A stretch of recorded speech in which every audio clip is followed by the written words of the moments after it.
Kaza nanone muri gahunda y'amakuru ku buryo burambuye mgiye kwizubona nge Paul Rutikanga mfatanyije na Fidelisa Imbuto ari Hamudu tarari kuri kamera tunaherekejwe n'itsinda rigari kugira ngo tuyabagezeho 5 kuri 5 mu izina ryabo bose karongere mbaye ikaze. Minisitiri w'Intebe Dr Edouard Ngirente yabwiye abagize inteko ishinga amategeko ko leta yagennye miliyari 150 z'amafaranga y'u Rwanda yo kuzahura inganda zazahajwe n'icyorezo cya COVID-19. Ibi bikazatuma umusaruro wazo wongera kuzamuka ko umwaka ushize wagabanutse ku gipimo cya 4%. Jean-Claude Mtuyezu na Eugene Ndesaba ndetse na Gatara ya Pierre Celestin badufitiye inkuru irambuye. Ni ikiganiro cyakozwe hifashishijwe ikoranabuhanga. Minisitiri w'Intebe Dr Edouard Ngirente yagaragarije abagize inteko ishinga amategeko imitwe yombi ibikuye muri gahunda yo kuzahura ubukungu bw'igihugu bwashigishwe n'icyorezo cya COVID-19 by'umwihariko mu rwego rw'inganda cyane ko umusaruro wazo wagabanutse ku mpuzandengo ya 4% muri 2020. Minisitiri w'Intebe yagaragaje ko icyorezo cya COVID-19 cyasanze n'ubundi ubukungu bw'isi muri rusange bwari bwazamutse ku gipimo cya 2.8% muri 2019.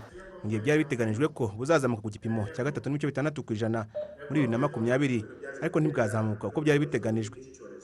Minisitiri w'Intebe yabwiye intumwa za rubanda ko COVID-19 yagize ingaruka zikomeye mu bukungu bw'igihugu bwazamukaga ku gipimo cya 7.4% ariko nko mu gihembwe cya kabiri cya 2020 ubukungu bwamanutse ku gipimo cya 12 munsi ya 0 ngo urwego rw'inganda narwo rwahuye n'ingorane. Kubyerekeranye n'ingaruka za COVID ku iterambere ry'inganda mu Rwanda, nababwira ko mu mwaka wa 2020 umusaruro w'inganda wasubiye inyuma ku kigero cya 4% munsi ya 0. Umusaruro w'inganda mu gihembwe cya mbere cya 2020 wazamutse ku kigero cya 2%. Iri zamuka ryakurikiwe no gusubira inyuma gukomeye cyane ku kigero cya 19 munsi ya 0 mu gihembwe cya kabiri. Nkuko mubizi nabivuze ikigembwe cya kabiri nicyo cyarimo ingamba nyinshi zo kwirinda iki cyorezo, ibikorwa byose bijyana no kuzahura ubukungu ntabwo byakoraga. Mu mwaka ushize leta yashyizeho ikigega nzahura bukungu kigamije gufasha inzego zinyuranye zagezweho ingaruka n'icyorezo cya COVID-19, aho miliyari 75 muri miliyari 100 zashyizwe muri icyo kigega zamaze guhabwa bikorera. Minisitiri w'Intebe avuga ko inganda nk'urwego rwa kabiri mu kwinjiza imisoro myinshi mu gihugu ubu zashyiriweho miliyari 150 kugira ngo zikomeze guhangana n'ingaruka za COVID-19. Bitarenze uyu mwaka wa 2021 ikigega kizakomeza kongerwamo ubushobozi ku buryo gishobora kuzageza tuteganya ko kizageza kuri miliyari 370 z'amafaranga y'u Rwanda. Ni ukuvuga inyongera ishakira ishobora kuzageza kuri miliyari 250 izaza yongera kuri miliyari 100 twagitangizanye. Mu rwego rw'inganda izitunganya umusaruro mu rugo byo twakwita manufacturing zimaze guhabwa miliyoni zirenga 955 z'amafaranga y'u Rwanda muri urwo rwego. Biteganyijwe ko mu gihe kitarenze uyu mwaka wa 2021 urwego rw'inganda ruzongererwa asaga miliyoni 150 z'amafaranga y'u Rwanda. Byinshi mu bibazo n'ibitekerezo by'abagize inteko ishinga amategeko imitwe yombi birarebana hanini n'ubwihutirwe bwo kuzahura urwego rw'inganda kugira ngo umusaruro uziturukamo ukomeze kuzamura ubukungu bw'igihugu, bityo ibyo gitumiza hanze bigabanuke ahubwo hongerwe ibyoherezwayo. Hari ibuye ry'ifatizo ryashyizwe mu cyanya cy'inganda kubaka uruganda rwitwa Copa Pharma. Nibazaga nagira ngo baze kutubwira amakuru aho bigeze, kuko mu by'ukuri urwo ruganda ruramutse rutagiye gukora cyangwa niba aho rugeze mu mirimo mu by'ukuri rwafasha igihugu cyacu mu bijyanye no kwimporta imiti, bikagabanya mu by'ukuri amadovize asohoka ajya kugura imiti ndetse bikorohereza n'abanyarwanda kubona imiti mu buryo bworoshye. Tubonye uruganda rw'amata y'ifu byatwara tubonye isoko amata y'ifu ni ikintu kibikwa ubona ngo Nyagatare ko n'ahandi mu gihugu byafasha kurushaho.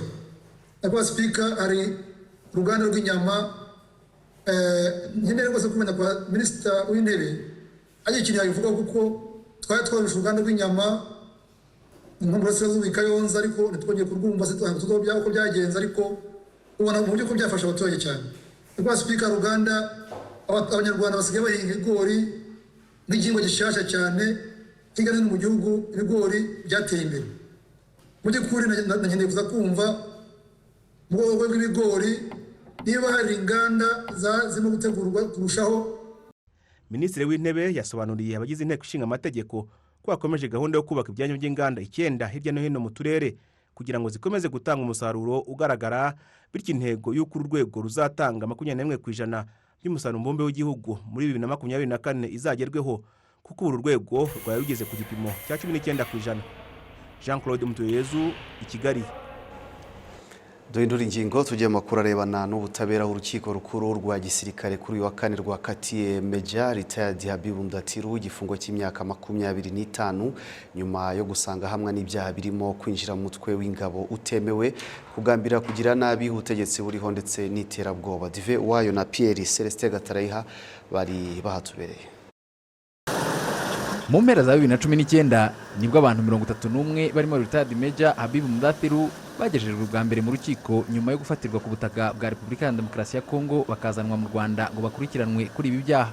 Muri bo harimo 25 barimo na Retired Major Mudatiru Habibu baregwa kwinjira mu mutwe w'ingabo utemewe wa P5, kugambirira kugira nabi ubutegetsi buriho, kugirana umubano na leta y'amahanga bigiriwe gushoza intambara, kurema umutwe w'abagizi ba nabi no gucura umugambi wo gukora icyaha cy'iterabwoba.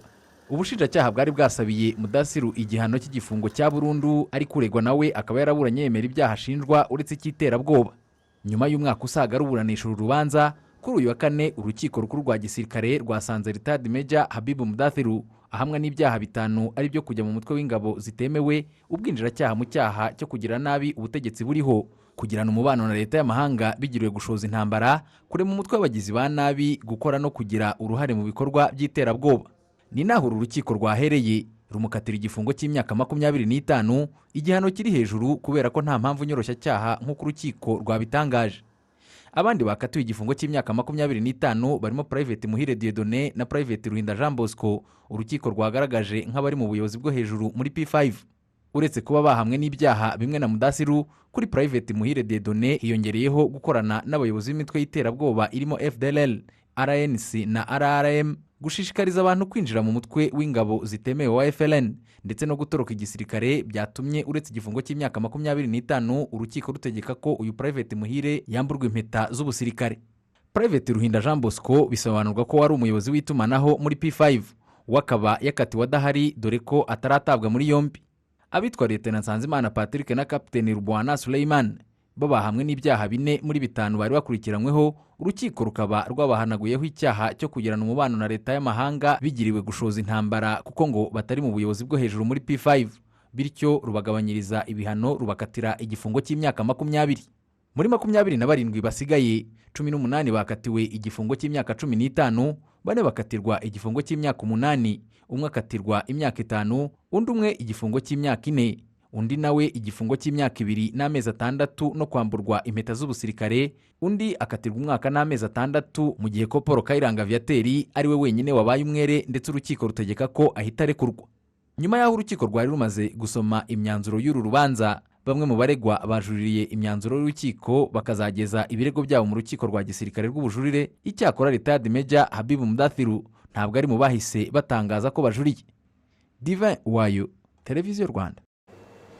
Arakoze mugezi wacu. Gusa nturahindura ingingo, turacyari makuru ajyanye n'ubutabera. Urugereko rushinzwe kuburanisha ibyaha mpuzamahanga ndetse n'ibyambukiranya imbibi hari narwo ruburanisha urubanza rwa Paul Rusesabagina n'abandi 20 baregwa hamwe. Rwumvise umutangabuhamya witwa Noel Habiyaremye wari Lieutenant Colonel mu mutwe wa FDLR. Uyu yagaragaje uko yakoranye na Paul Rusesabagina abaha amafaranga yo gutegura uko bashaka abarwanyi bazatera u Rwanda bagashakisha naho bakwinjirira. Gracie Hakorimana yakurikiranye iby'uru rubanza. Ni umutangabuhamya watanzwe n'ubushinjacyaha bugaragaza ko afite ibyazi ku birego bivugwa muri uru rubanza. Noel Habiyaremye yagaragarije urukiko ko Paul Rusesabagina bamenyanye mu mwaka wa 2006 bavuganye kuri telefone bahujwe n'uwitwa Rutikanga Project wiyitaga Malumba, akaba yaratuye mu Bubiligi. Mu 2007 Habiyaremye yaje kurwara ajya kwivuriza Rusaka muri Zambia, aho yahuriye n'uwitwa Nsengiyumva Apollinaire nawe ukunze kugarukwaho muri uru rubanza. Iwe niho Noel Habiyaremye yahuriye na Minani Innocent aturutse mu Bubiligi, amuha nimero ya telefone ya Rusesabagina Paul ngo baranavugana. Ibiganiro byaganishaga ku gushakira abarwanyi ishyaka PDR Humure rya Paul Rusesabagina, ngo yashakaga ingabo zimenyereye urugamba, ari nayo mpamvu Rusesabagina yari yaravuganye n'undi mukoloneli witwa Nditurende Tarcisse ashaka ko we na Noel Habiyaremye bamushakira abarwanyi bo muri FDLR icyo gihe yari ifite ibibazo byo gucikamo ibice. Aba bombi Rusesabagina yaboherereje amadolari asaga 2,000 yabafashije kujya i Burundi, umwe avuye Rusaka muri Zambia, undi muri Kivu y'Amajyaruguru aca Nairobi muri Kenya, bahurira Dar es Salaam muri Tanzania, aho Rusesabagina yaboherereje andi madolari 3,000 ayacishije ku witwa Minani Innocent uba mu Bubiligi, harimo nayo gufasha Noel Habiyaremye utari ufite impapuro z'inzira kuko yagendera ku byangombwa by'umukongomani. Biturende Tarisisi wabanye na General Adolphe mu mutwe w'inyeshyamba z'abarundi wa SNDD-FDD niwe wavuganye na Paul Rusesabagina bemeza gahunda yo kujya i Burundi ngo bamusabe ubufasha mu by'iperereza, ibikoresho, inzira n'ubutaka bakwifashisha batera u Rwanda. Bagiye mu 2009 uyu mujenerali ababwira ko azabiganiraho n'abandi bayobozi b'u Burundi, barangije baha raporo Rusesabagina banamugaragariza ko afite ikibazo cy'itumanaho, abohereza amadolari akabaka 3,000 kuri Western Union Bujumbura bashaka kugura telefone zikoreshwa n'ibyogajuru. Nyuma basubiye i Burundi batawe muri yombi boherezwa mu Rwanda, ntiyongera kuvugana na Paul Rusesabagina. Baje kuburanishwa ibi byaha bikatirwaho igifungo cy'imyaka 3 n'igice akaba yaranagisoje. Ubushinjacyaha bugaruka kuri aba batangabuhamya babiri, Dr Michel Martin n'uyu Habiyaremye Noel, bwagaragaje ko bugamije kwerekana ko Paul Rusesabagina yatangiye kera umugambi w'ibikorwa by'iterabwoba bihereye mu ishyaka rya PDR Humure kuko ryafashe ya mbere mu gushakisha uko rikorana na FDLR. Ubushinjacyaha bwagaragaje kandi n'uburyo uwitwa Rubingisa Providence wavuzwe cyane mu buhamya bwa Dr Michel Martin nawe afitanye isano n'ibikorwa bya PDR Humure kuko ari umwe mu bayobozi ba komite ku rwego rw'isi, nyuma akajya muri RNC kuva mu mwaka wa 2010. Uyu ni nawe waganiraga n'abashakiraga FDLR ubufasha bwibona ibikoresho n'abarwanyi no gutera u Rwanda kuko byagaragajwe mu ibazwa yakorewe muri Leta Zunze Ubumwe za Amerika muri Werurwe mu mwaka wa 2019 n'intumwa za polisi y'Ububiligi mu cyitwa Commission Rogatoire. Iryo bazwa ryerekanye kandi ko uyu Rubingisa Providence yagize uruhare mu gushakira FDLR abafatanyabikorwa, avugana n'uwitwa Ngamije Fernando ndetse n'umupadiri izina rye ritaratangazwa. Yanakanguriye FDLR kugaba ibitero mu mijyi y'u Rwanda irimo Gisenyi na Ruhengeri hagamijwe kwerekana ko mu Rwanda nta mutekano uhari. Ubushinjacyaha bwagaragaje ko n'imiryango bavuga ko idaharanira inyungu cyangwa ko ari y'abagira neza nka Hotel Rwanda Rusesabagina Foundation yanyuzwagamo inkunga y'imitwe y'iterabwoba. Bwagarutse kandi ku ishingwa ry'impuzamashyaka ya MRCD n'umutwe w'ingabo uyishamikiyeho wa FLN n'uburyo byateguye ibitero by'iterabwoba byahitanye abaturage mu turere twa Nyaruguru, Nyamagabe na Rusizi hagati ya 2018 na 2019, bunabihuza n'uruhare rwa Paul Rusesabagina bwemeza ko kuva yashinga ishyaka rya PDR Humure yarafite umugambi wo kugira umutwe w'ingabo kuko yavugaga ko nta gukora politiki udafite igisirikari. Iburanisha ritaha rizakomeza ku itariki 31 Werurwe, ubushinjacyaha bugaragaza ibimenyetso bishinja Herman Nsengimana wabaye umuvugizi wa FLN asimbuye Nsabimana Kariste wita Sankara wari watawe muri yombi. Gratien Koremana, Televiziyo Rwanda, i Kigali. Duhindure ingingo tubabwire ko ishami ry'umuryango w'abibumbye ryita ku buzima muri Afurika ryatangaje ko riri mu biganiro n'abafatanyabikorwa kugira ngo inkingo muri rusange zijye zikorerwa muri Afurika ku bwinshi. Ibi ngo bishobora gufasha ibihugu bya Afurika kwigobotora inzitizi zishingiye ku kuba ubu hari icyuho mu gusaranganya inkingo nk'iza COVID-19 hagati y'ibihugu bikize ndetse n'ibihugu bikennye. Patrick Kwizera John. Ibihugu bitandukanye hirya no hino bikomeje gukingira abaturage babyo icyorezo cya COVID-19. Mu Rwanda abasaga 340 bamaze guhabwa urukingo rwa COVID-19. Abaruhawe ku ikubitiro n'abafite ibyago byinshi byo kwandura no kuzahazwa n'iki cyorezo. Abamaze kubona doze ya mbere bavuga ko bazi neza akamaro ko gukingirwa. Bizamfasha kwigirira icyizere ariko ntibizambuza gukomeza kwambara agapfukamunwa no gushyira intera hagati yanjye n'abandi bantu. Nzi agaciro k'urukingo. Leta ni umubyeyi, nk'uko uterura umwana w'uruhinja ukajya kumukingiza ukamushakira ibyiza. Leta yacu ihora idushakira ibyiza, si iby'urukingo gusa, jya nabonye ari byiza gusa idushakira, kandi ndayishimira cyane cyane cyane. Mu kiganiro cyabaye hifashishijwe ikoranabuhanga, inzego zitandukanye zishinzwe iby'ubuzima muri Afurika zagaragaje uko inkingo za COVID-19 zikwirakwizwa. Umuyobozi mukuru w'ikigo gishinzwe ubuzima mu Rwanda Dr Sanzimana Sabe avuga ko gahunda yo gukingira abaturage mu Rwanda igenda neza. We look forward to get more vaccines. There's a lot of work happening now to access the doses. Turashaka kubona inkingo nyinshi. Hari byinshi birimo kuba mu rwego rwo kugera ku nkingo, ariko no mu bijyanye no kubona imibare, gukurikirana gahunda yo gukingira n'uburyo bwo gucunga impanuka zishobora kuba. Hari byinshi bimaze gushyirwaho. Turishimira ko inkingo zakwirakwijwe mu buryo bunoze. Uburyo bwo gukurikirana abantu bahawe urukingo bwa mbere nabwo burimo kugenda neza. Gusa haracyari imbogamizi. Dukeneye inkingo kugira ngo tugere ku ntego twihaye yo gukingira 60% by'abaturage bacu mu mwaka utaha. Muruzanye n'ubu natwe twabikora. Kuki tutabigera mu mezi make ari imbere? By next year, but if we can bring it now, we can do it now. Why not achieving it in the next couple of months?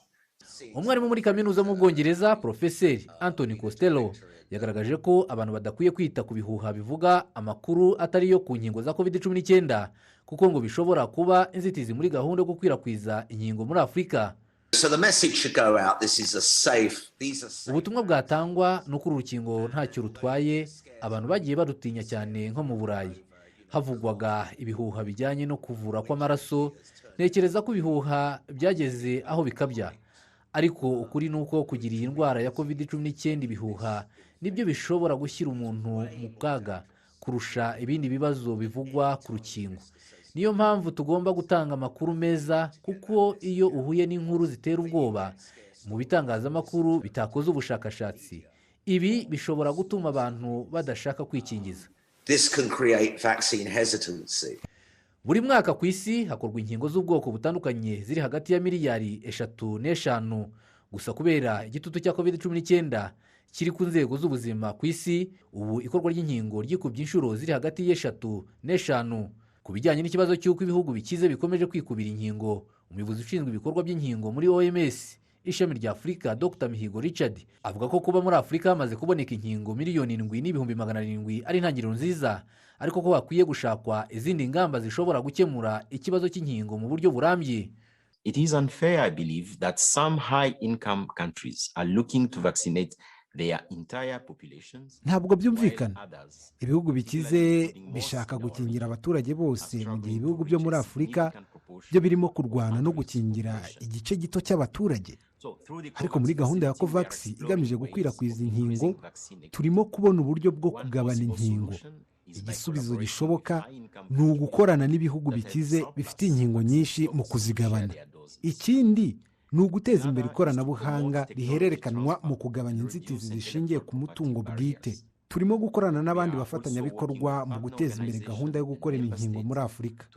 Ishami ry'umuryango w'abibumbye ryita ku buzima kandi rirahamagarira abikorera kugura no gukwirakwiza inkingo za COVID.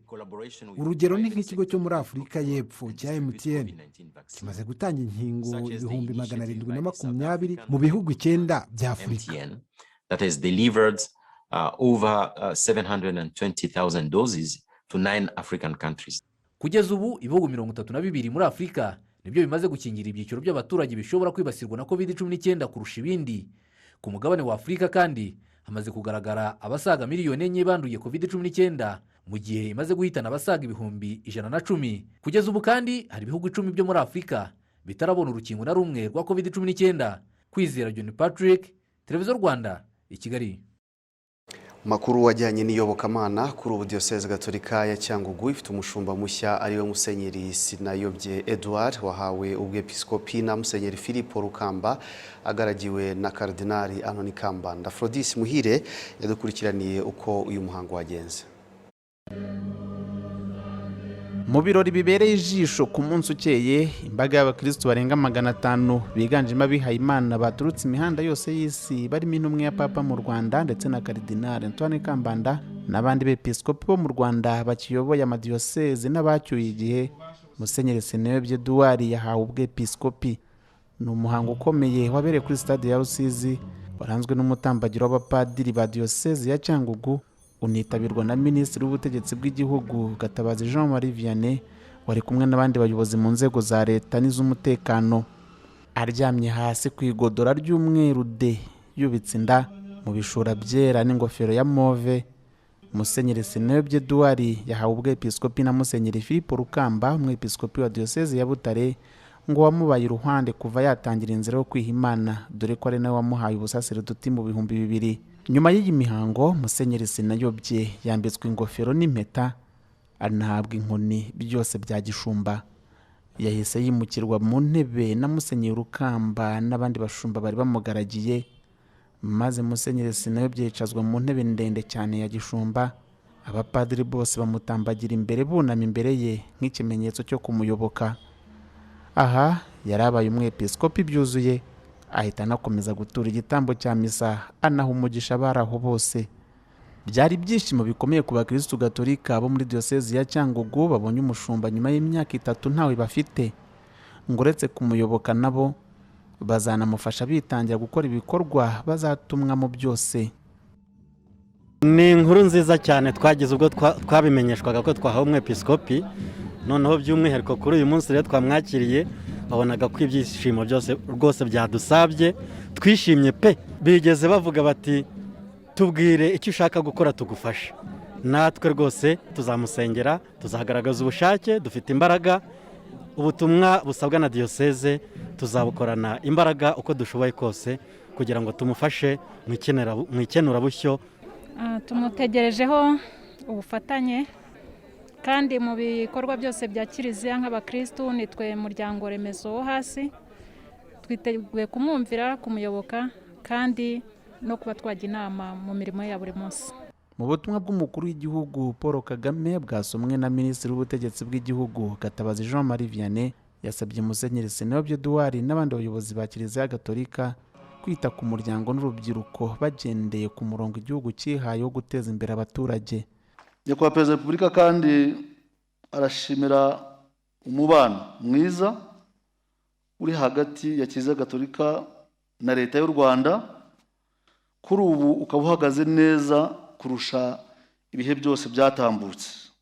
Akaba kandi abasaba kugira ngo ubwo bufatanye hagati ya Kiliziya Gatolika na Leta y'u Rwanda bukomeze mu guteza imbere igihugu cyacu, kandi ababwira yuko twakomeza gufatanya gukumira icyo ari cyo cyose cyashobora kubuhungabanya, cyashobora kwangiza uwo mubano aho cyaturuka hose, cyane cyane ko hatabura abatabyishimira ariko ni bake.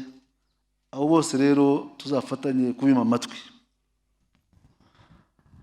Turizera kandi tudashidikanya ko Nyiricyubahiro Musenyeri Edouard Sinayobye azubakira ku biri bimwe bimaze kugerwaho muri diyoseze ya Cyangugu, ndetse akomeza guteza imbere abakristo ba diyoseze n'abaturage muri rusange. Akanabasaba Nyakubahwa Perezida wa Repubulika gukomeza gushyira imbaraga mu kubaka umuryango uhamye, umuryango ukomeye, umuryango ugenda ugira ubushobozi bwo kurushaho kwigira, kwivana mu bukene ndetse no guhangana n'ibibazo byose twahura nabyo. Akaba kandi anabasaba kugira ngo ukomeze gushyira imbaraga mu kubaka urubyiruko rw'u Rwanda rubereye u Rwanda, haba kuri roho ndetse no ku mubiri. Urubyiruko rushobore kubona ibyarugirira akamaro, byarudufasha kubaka ejo hazaza n'u Rwanda twifuza. N'ubutumwa Musenyeri Sinayobye Edouard yakiriye kandi yemeza kuzabushyira mu bikorwa. Nanjye nsezeranira buri wese kumwubaha, kumwitaho no kumukunda nk'inshuti kandi nk'umubyeyi we. Iyo njishi y'urukundo izatuma turangiza neza inshingano zo gukenera ubushyo Imana yaturagije. Mu gushimira bikomeye abayobozi mu nzego bwite za leta mu bufatanye bwiza na diyoseze ya Cyangugu ndetse no mu itegurwa ry'ibi birori bagize ibyabo, nanjye ndifuza kugira icyo mbasezeranya. Icya mbere cy'ibanze ni isengesho, kandi dufatanye namwe mu guhihibikanira icyagira umunyarwanda akamaro cyose. Icya gatatu ni ubujyanama, ngo abagiye inama Imana irabasanga. Tuzajya tubagana mutwungura inama mu buryo bwo kunoza ubufatanye. Diyosezi Gatolika ya Cyangugu yashinzwe mu 1981 ivanywe kuri diyosezi ya Nyundo. Kuva ubwo kugeza ubu yagize abepiskopi 3 barimo Tadeo Ntihinyurwa wabanjirije abandi bose kuyiyobora, asimburwa na Musenyeri Bimenyimana Jean Damascene wayoboye imyaka 21 akaza kwitaba Imana muri 2018, ndetse na Musenyeri Sinayobye Edouard wahawe ubwepiskopi none. Iyi diyosezi ifite abapadiri barenga 110 biganjemo abapadiri bato, kuko ngo abasaga 61% bari munsi y'imyaka 40 y'amavuko. Imihango ya none kandi yanaranzwe no kubahiriza ingamba zo kwirinda COVID-19, aho abayitabiriye basabwe kwerekana icyangombwa cy'uko bapimwe iki cyorezo, mu kwicara bahanaga intera n'ibindi. Musenyeri Sinayobye Edouard yavukiye mu karere ka Gisagara mu ntara y'Amajyepfo muri diyosezi ya Butare mu 1966, akaba afite doktora muri teolojiya. Yagizwe umwepiskopi wa diyosezi ya Cyangugu ku wa 6 Gashyantare uyu mwaka, yari asanzwe ayobora seminari y'Inyumba. Aphrodis Muhire, Televiziyo y'u Rwanda, kuri stade ya Rusizi. Minisitiri w'uburinganire n'iterambere ry'umuryango aravuga ko kuvugurura politiki y'igihugu y'uburinganire ikajyanishwa n'imirongo migari igihugu kigenderamo ari byo bizatuma ihame ry'uburinganire rirushaho kumvikana neza kuruta uko ryumvikanaga mu myaka 11 ishize. John Bicampaka na Eugene Ndayisaba barakomeza. Mu kiganiro agiranye n'abagize ihuriro ry'igihugu nyunguranabitekerezo ry'imitwe ya politiki ku bijyanye na politiki y'igihugu y'uburinganire ivuguruye, Minisitiri w'uburinganire n'iterambere ry'umuryango Profeseri Bayisenge Jeannette yasobanuye ko mu myaka 11 politiki y'igihugu y'uburinganire yari imaze, igihe kigeze ko ivugururwa. Bahahindutse byinshi, ari bijyanye n'umurongo igihugu kiha, ari bijyanye n'ingamba zigenda zifatwa ndetse n'ibibazo bishyashya bigenda bivuka muri sosiyete nyarwanda cyangwa byongera umurego. Ibyo byose rero biri mu byatumye ihinduka, cyane cyane dufite vision 2050, dufite gahunda ya guverinoma y'imyaka 7, dufite ibibazo byinshi tugenda tubona byongera umurego muri sosiyete nyarwanda, amakimbirane, gutwita kw'abangavu ndetse no gushyira imbaraga no mu bikorera, kuko kenshi na kenshi wasangaga ingufu ziri mu nzego za leta cyane, ariko byagera mu bikorera kandi dufitemo abantu benshi, bakoresha abantu benshi, abagore n'abagabo. Aho hose rero iyi polisi yaje yongera ngo ihashyire ingufu. Kugira ngo iyo politiki y'uburinganire ivuguruye igerweho, hazazamo no kwigisha ndetse no kubishyira mu igenamigambi mu nzego zose. Niba twemera ko buri wese gushyira ihame ry'uburinganire mu byo akora bimureba, abantu kubibazwa niba batabikoze ese biragenda gute? Niba byinjiye mu mihigo, biba bivuze ko azahabwa amanota akurikije ku byo yakoze, kandi n'iryo hame ry'uburinganire kaba birimo.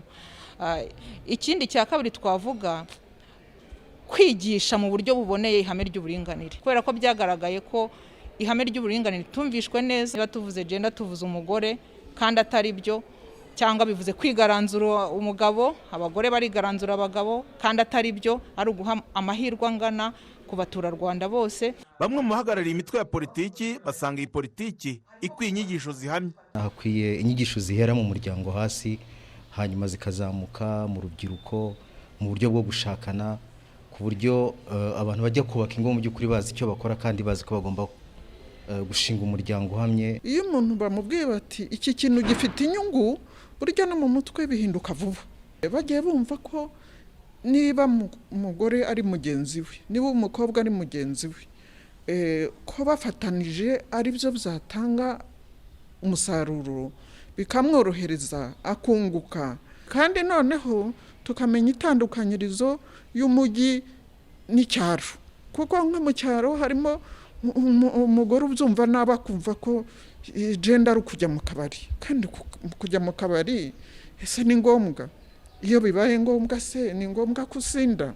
Muri iyi nama y'ihuriro ry'igihugu nyunguranabitekerezo ry'imitwe ya politiki hanabaye amatora yo gusimbuza inzego zigize iryo huriro.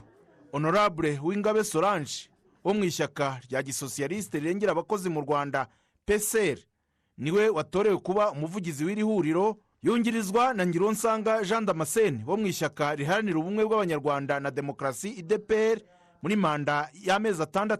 Honorable Uwingabe Solange yavuze ko muri rusange hazitabwa ku iterambere ry'igihugu no kubaka ubushobozi bw'inzego z'abagore. Tuzita cyane cyane ku kugera ku nshingano z'ihuriro nyamukuru, kugira ngo twungurane ibitekerezo, turebe ibibazo igihugu cyacu kirimo, twungurane ibitekerezo kuri politike y'igihugu cyacu, ndetse tugiremo n'uruhare mu iterambere ry'igihugu cyacu.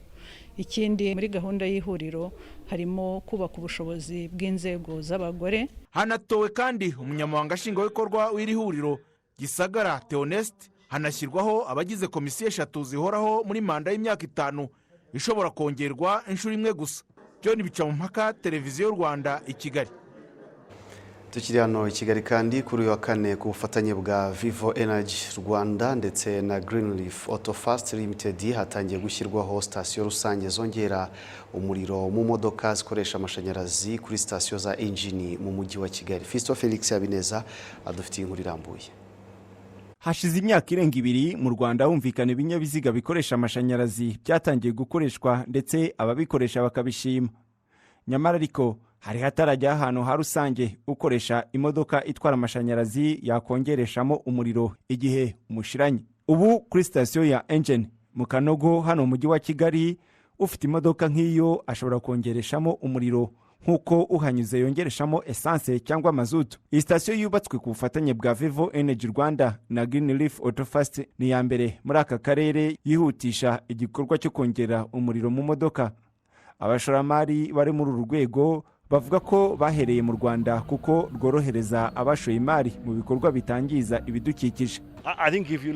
Iyo urebye ingamba zashyizweho ndetse ukareba ibyamaze gukorwa nibyo uheraho. Ubu uri kubona imodoka za Vivo usanzwe uzi n'izindi zikoresha amashanyarazi zihari kandi zigenda ziyongera hano mu Rwanda. Rero nk'umushoramari ibyo iyo ubibonye niho uhera ugashora amafaranga yawe. Mu by'ukuri twishimiye ko turi gukorera ahangaha.